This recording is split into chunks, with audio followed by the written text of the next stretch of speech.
every time I come here, I feel like I'm taking a test because I'm before my teachers. Dr. Muhammad is always, Dr. Muhammad not only taught me, Dr. Muhammad taught my father, so they're double teaching. I'm so glad also to see Mr. Frank Figures in the house. Amen. He is truly the example that you lead by the life you live, not the words that you talk. He is the best example that faith without work is dead. So I just always want to thank him for being an ambassador, the true spirit of the feet washer that we know to be named Yeshua, that we often call Jesus. Amen. I want to say thank you to Mr. and Mrs. Clark. My mother, Mrs. Clark, was one of my mother's best friends in the world. They went up and down all the highways. They were both teachers. And they were both teachers. They did things that people don't normally do today. They were masters in both gifted children and special needs children. It's a rarity today that you can do both of those. And so I always just think about what Mr. and Ms. Clark gave to my mother, and how they were always there supporting my mother, and I always thank you for that, and I appreciate that. I'm gonna be before you for exactly 15 minutes. And I know that's how long I'm gonna be before you because that's how long my wife told me. Before you, so she will raise her fingers, and when I see her raise her fingers, whether I'm finished or not, I am finished. So I have 5 things to say to you, but I may only get to 3 when that hand come up. I will tell you I'm going to begin in Proverbs and end in Matthew. I'm going to begin with Proverbs 22 and 6. That's where we'll begin, Proverbs 22 and 6, and I'll end hopefully with Matthew 18, 15 through 17. So Proverbs 22 and 6. Train a child in the way that one should go, and when one is old, one will not depart from it. That's in line with our theme, right? Paying it forward, keeping the dream alive by passing it to the next generation. So I want to go very quickly to the things. And I know that I am not teaching anybody in this room anything. I'm simply affirming what you're doing and just reminding you to continue doing what you've always been doing, and to remind others or to teach others who are not doing what you are doing.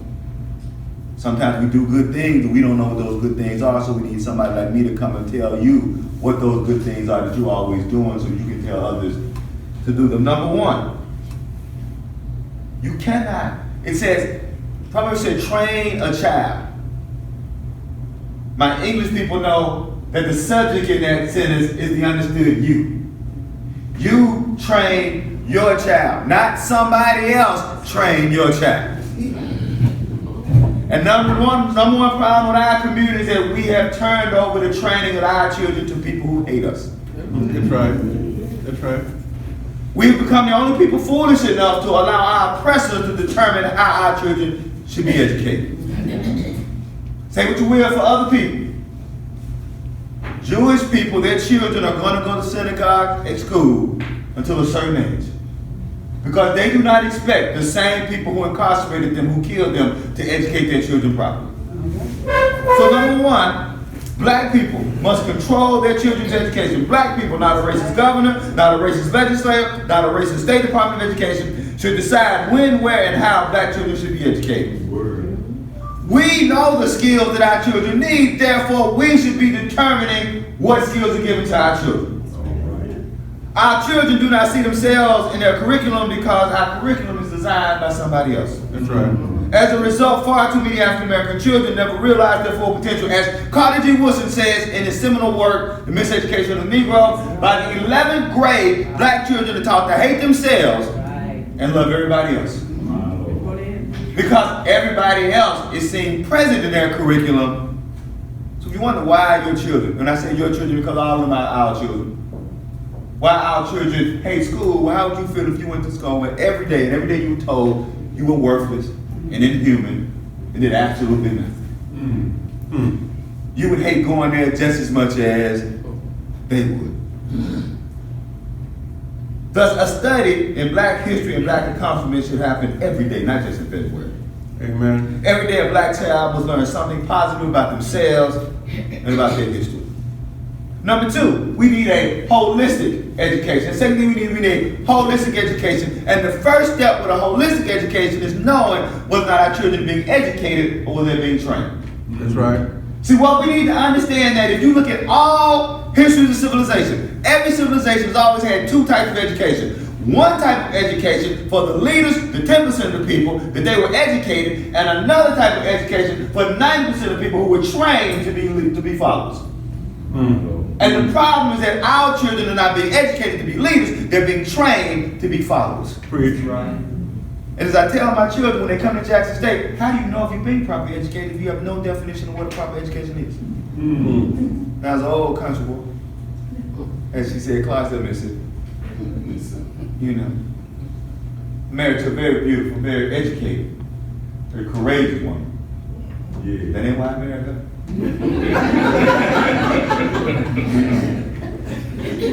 Oh, the smothered chicken, Mr. Fish.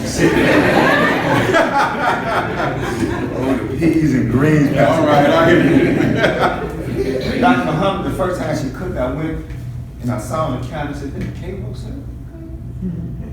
I knew what they do with Cairo syrup. And in the oven was a pecan pie cooler. I said, she made that pie from scratch. I said, well, go get it rolling quick. Get on both knees and bathe. So I tell my students, you can't cook good chocolate cake if you've never had it. That's right. Good chocolate cake. You can't cook good fried chicken if you ain't never had it. So how can you know if you're being properly educated if you don't know what good education? See, so let's look at the difference. What is the difference between being trained and being educated? See, this pen, let's say my job was I make the tops for the pen. That's my job, I make the tops. Right? So you come to me and say, Mr. McInnis, I hear you make the tops for the pen. I heard they developed this new ink, that the ink will get on your clothes, won't stain your clothes. Can you tell me something about that ink? I said, look, I don't know about the ink. I make the tops. That's when you come to me 2 weeks later. Because I heard they made this new plastic, and now the plastic won't even shatter and the ink won't get out. Can you tell me something about that new plastic? Look, I told you last week. I don't know about no ink. I don't know about no casing. I just made. Am I educated or am I trained? Trained. Because if I was truly educated, I would know everything about the pen, so that when I make the tops, it would fit to what the whole pen does. Everybody with me? Yes. And so the problem is that, let's understand this. So a trained person learns how to copy, mimic, and reproduce information on behavior and command. That's what a trained person. Now here's the problem with that definition. That should scare us. Because that definition means if you can pass a test, you're not educated, you're trained. That's right. Because you simply regurgitate and mimic it. That's all. If you get a degree, you're not educated, you're trained. You're simply mimicking. So don't think because you are degree-defied, certified,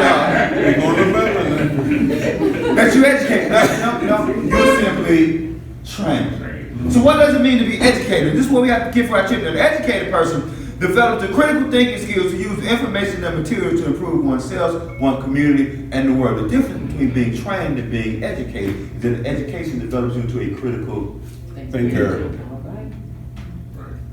Yeshua, that man, we know is Jesus. Yeah, Yeshua. He didn't want to train people. He wanted critical things. How do we know? Because he was the greatest user of the Socratic mode of question. Now, Socrates created the Socratic mode of question. But Yeshua perfected it, used it more. In documented history, nobody used the Socratic mode of questioning more than Yeshua. Now, what is the Socratic mode of questioning? It's simply answering the question with a question. It also meant Yeshua was the most difficult person in the world to have a conversation with. In fact, if you read the scripture, one time the disciple goes to him and asks him a question, and for once, Yeshua just simply asked the question, and the disciple said, oh, I'm so glad you're not talking in riddles today. That meant that he didn't want followers to be mindless of what they were doing. He understood they couldn't be credible teachers if they weren't critical thinking about the word they were given. Right. So we have to ask ourselves, are our children being trained or are they actually being educated? Second part of the holistic education is we need to bridge the gap between what we call college prep and vocational education. Stop making our children choose between the two. All right. See, the brilliance of Carter G. Woodson's The Miseducation of the Negro is that he didn't choose between Washington and Du Bois. He took the best of Washington and the best of the Lord and synergized them into a holistic way of achieving liberation.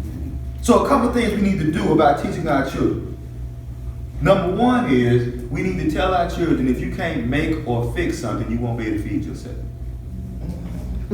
See, we've got so many degrees, we've got so many fancy clothes, and we've forgotten that a man who works with his hands will take care of himself the rest of his life.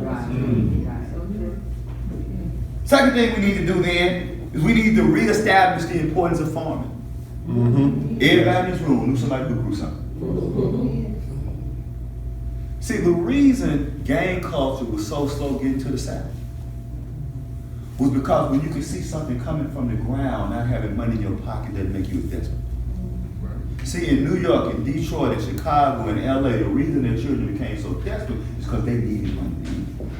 But your parents and grandparents did not need money to eat. Why? Because they had hogs, and they had cattle, and they had tomatoes, and they had fruits, and they had peas. So you didn't need money. And as long as you know you can eat, you are less desperate. Everybody understand? What I remember some of the most valued and important men in our community were those men that when my grandmother and grandmother were going downtown to Clarksville to go to the grocery store, they didn't buy their fish from the grocery store, and they bought very little vegetables from the grocery store. They bought things like flour, maybe meal, and they would always remark about those men on the corner selling their fish and selling their vegetables. Said, those men's being there. And it took me a long time to understand what they meant, but that was men's men. They didn't work for nobody else. So we need to really reestablish the concept of growing food, because growing food is about being self-sustaining. That's right. Which gets us to the other element of education is we need to teach our children that ownership is more valuable than working for somebody else. Right. I tell my students in Jackson State, it is not a success. You graduate from Jackson State, get a degree, and go make $100,000 work for somebody else. It's not. This man said, no, let me tell you what a success is. A success is when you graduate from Jackson State, you put a big old sign in big old letters and say, I can do this. And then a little bit of letters under it that says, and you're going to pay me this much to do it. See, what we have to understand is that as long as we're working for somebody else, that means we got to ask them what we can do for ourselves. As long as our wealth is tied to the hands of our oppressor, then you have to ask your oppressor, is it okay for you to do what you want to do? What I want to see us to do is to change our curriculum without having to ask our oppressor, is it okay to change our curriculum? All right. That's right. I want us to pave our streets without asking our oppressor, is it okay for us to pave Our streets. our streets? Yes, sir. Pharaoh, Moses didn't say, Pharaoh, give me some integration. Moses didn't say, Pharaoh, be nice to my people. No. Pharaoh, thus said the Lord, let my people go. That's what he said. Because Yahweh raises men and women don't cling to their oppressors. Men and women know that Yeshua didn't go to the grave so you could be a slave. Yes. When he got out that grave and said, all power, one just power over adultery, one just power over drunkenness, one just power over sickness, power over slavery, power over second-class citizenship. Everybody understand? Yes. So you have no reason to be afraid to liberate yourself when you've been liberated from the sins of Satan. All right. The third step we need to do That's all right. is we need to recognize that while white supremacy is bad, poor parenting is equally as bad. Worse.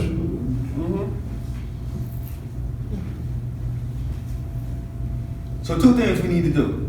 First, we have to understand that we have a problem. That too many people who either don't want children or can't afford to have children are having children. I'm not saying they're bad people. People hear me say, they're bad. No, not a bad person, because you had a child early. But how can you be a parent if you've never been taught how to be a parent? So we have to do a couple of things. We have to decide, are we ready to deal with the fact that far too many of our young people are having children before they're ready? That ain't saying that they're bad. I want to be clear. We're not saying that they're bad people. We're not going to let a 6-year-old drive a car. Nobody in this room. In fact, we would think you'd be silly to give a 60. We don't even let 60-year-old play up. Well, give me the key. Give me the key. Because you about to start to come out there. So we won't give a 6-year-old the keys to a car. Why are we giving a 14-year-old the keys to another child's life? And coming back to education, if we understand that many of our children not getting proper education at home, then we need to create parenting classes in our schools. That's right. A child is either going to learn to be a good parent or a bad parent. Ain't no in between. And we're recognizing then that something. Look, Coahoma County High School taught me how to use a credit card. If a school can teach you how to use a credit card, they can't teach you how to be a parent. Every time we change how you make money in this country, we change how we educate. You understand? That's right. Because we understand that the schools meet the critical need of the people. Where parenting is a critical need, when do we say we want to also add to our critical needs in our schools, parenting? That's right. All right. 100%. We have to stop being ostriches, y'all. We have to stop, again, faith without work is what? Somebody else is not going to solve our problems. Let's move on.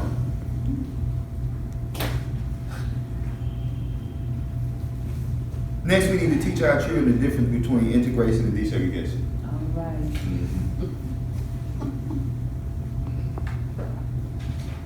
The first thing we need to do is teach them that black people didn't want integration when we wanted with desegregation. That's right. Right. Desegregation simply is being treated equal under the law. That's what black people want. We understood that going and standing and living and sitting next to white people wasn't gonna help us because these are my daddy's words, so to get mad, be mad at my daddy, know he's not here. Because my daddy said we always understood that black people had more than what white people had anyway, so we need to go over there with them. There was nothing over there that they had that we didn't already have. Come It wasn't on. better than what we had. That's right. Never was. So we understood there was no magic thing, wand to wave and say, ooh, I'm sitting next to white people, I live next to white people. So desegregation, the actual liberation movement was about I need to be treated equal under the law. The problem was we needed to use integration to test the law. That's all integration was. Right? And we need to teach our young people that because we don't teach our young people that our young people now, this mind of self-hatred thinks that being next to white people will do something. But no, being next to the people who oppress you will only make it easier for them to oppress you. That's all.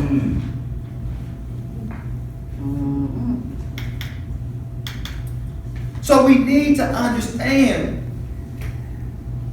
that what we wanted was our schools properly funded. Right. Yes. Right. And what we thought is, well, since you ain't gonna properly fund ours, we gonna come over here. And what we really thought would happen is, let's fund their schools so they can go back. What we didn't realize that they would be so evil that they would take public funds and go create private schools. That's it. Our tax dollars. That's something you need to tell them. What they have is not based on the sweat of their own brow, no, it's based on the labor of black people. That's right. And we have to be unafraid to tell the truth of that. That every private school started after 1954 that wasn't a religious school was founded by public funds. You're right. They took the buses. On one day it would be a public school bus, on Wednesday it was a private school bus. White teachers, when they integrated, refused to stay in the school, but they kept getting their paycheck even though they were teaching at the private school. You're right again. So we have to let them know that what we wanted was simply to be treated equal under the law. Because as we said here twice, we had everything we needed. It was just that under the law we couldn't exercise it because we were not given the right to be the fullness in who we were. So I want to come to a close here. I want to get Matthew 18, 15 and 17 demands that we stop begging our oppressors to be nice to us and that we embrace self-determination. Now, but see, that's, you talking about their self-determination. Black people creating their own enclave. That's against Jesus. Let's read what I'm just gonna read for you what the words say. So I want to be clear. When you mad at me. That's right.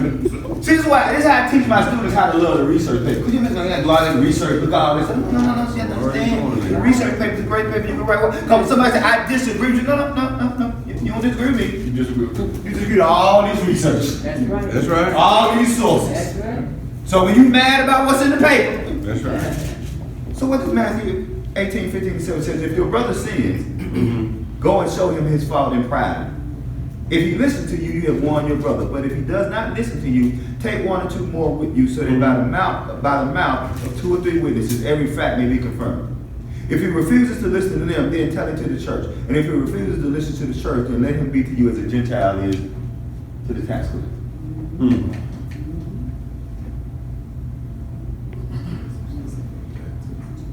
You have a problem with your brother. You go to your brother in private. If he doesn't listen, you take 2 or 3 people.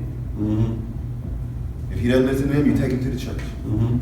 If he doesn't listen to the church, you treat him like a tax collector. And we all know we don't answer the phone when the tax collector. I don't. So the word of Yahweh is saying to black people, you've gone to your oppressor person and said, stop oppressing me. You've taken 2 or 3 people to your oppressor and said, stop oppressing me. You've then taken your oppressor to the church and said, stop oppressing me. Yes. Your oppressor has not listened in 400 years. It is time for you to stop dealing with your oppressor. Right. Amen. Amen. That's not me. That's not King. That's not Malcolm. That's not Garvey. That's the God you claim and wish to believe. But the real question is, do you really believe in God? That's the question. So I end with this. Teacher. Our children's failures are our failures. That's right. If our children scared, we scared. That's right. If our children sin, we sin. If our children lost, We love. That's right. I tell my students, I don't like giving answers. I don't. I give them. But I understand every effort I give is a failure in something that I did. Even if a student didn't come to class, even if a student didn't do the work, I have asked myself every semester, what could I have done? That's right. That's right. Make sure the next student come to class. That's right. Yes, sir.